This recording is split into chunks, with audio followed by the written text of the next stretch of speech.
വിധി അനുസരിച്ച് മുൻപോട്ട് പോകാം എന്ന തീരുമാനം സ്വന്തം കാലിൽ കോടാലി വെച്ച് വെട്ടുന്നതിന് തുല്യമാണ്. നിങ്ങൾക്ക് വില കിട്ടാത്ത ഇടങ്ങളിൽ, നിങ്ങളുടെ കാര്യങ്ങൾ തുറന്നു പറയാൻ സമ്മതിക്കാത്ത സ്ഥലങ്ങളിൽ, അറിവിന് യാതൊരു വിലയും നൽകാത്ത സ്ഥലങ്ങളിൽ ഒരു അല്പം സമയം പോലും ചിലവഴിക്കരുത്.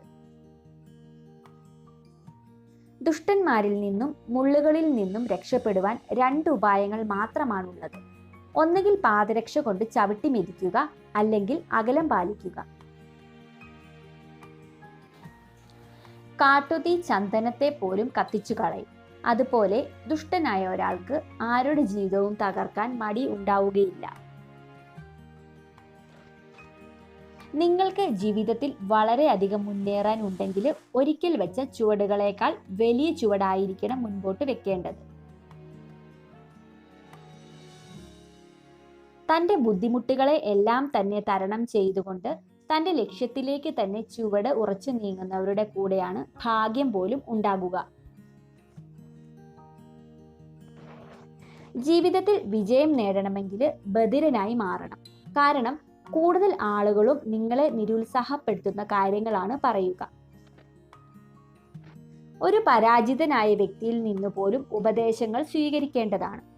കാരണം ചിലതൊക്കെ അദ്ദേഹത്തിൽ നിന്നും പഠിക്കാൻ കഴിയും. ബന്ധങ്ങൾ നിങ്ങൾ ഒരിക്കലും ഉപേക്ഷിക്കരുത്. എന്നാൽ ധർമ്മത്തെക്കാൾ പ്രാധാന്യം ബന്ധങ്ങൾക്ക് നൽകുകയും അരുത്. കഷ്ടതയും ആപത്തും മനുഷ്യനെ പാഠങ്ങൾ പഠിപ്പിക്കുന്ന ചങ്ങാതിമാരാണ്. സാഹസികമായി അതിനെ നേരിടുന്നവരെ ജീവിതത്തിൽ വിജയിക്കുകയുള്ളൂ. നിങ്ങൾ നിങ്ങളുടെ സഹോദരിയെക്കുറിച്ച് എത്ര കേൾക്കാൻ ആഗ്രഹിക്കുന്നുവോ അത്രമാത്രം മറ്റുള്ള സ്ത്രീകളെ കുറിച്ചും പറയുക. ശരീരം കൊണ്ട് സൗന്ദര്യമുള്ള മഹിള നിങ്ങൾക്ക് അല്പസമയം സന്തോഷം നൽകുന്നുണ്ടായിരിക്കും. എന്നാൽ ഗുണങ്ങൾ കൊണ്ട് സുന്ദരിയായ മഹിള നിങ്ങൾക്ക് ജീവിതകാലം മുഴുവൻ സന്തോഷം നൽകും. പാമ്പിന്റെ പല്ലിൽ, തേളിന്റെ വാലിൽ, മനുഷ്യന്റെ മനസ്സിൽ മഹാവിഷം കുടിയിരിക്കുന്നു. തെറ്റ് ചെയ്യാത്ത ഒരുവനെ ശിക്ഷിക്കുന്നതിലൂടെ അകാരണമായി ഒരു ശത്രുവിനെ നിങ്ങൾ സൃഷ്ടിക്കുകയാണ് ചെയ്യുന്നത്.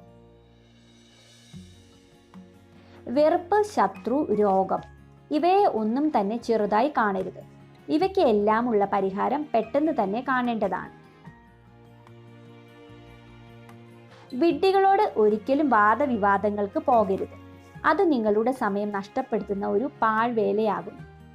വീഡിയോ കണ്ടതിന് നന്ദി. ഇതുപോലുള്ള വീഡിയോസ് ഇഷ്ടപ്പെടുന്നവർ ചാനൽ സബ്സ്ക്രൈബ് ചെയ്യുക.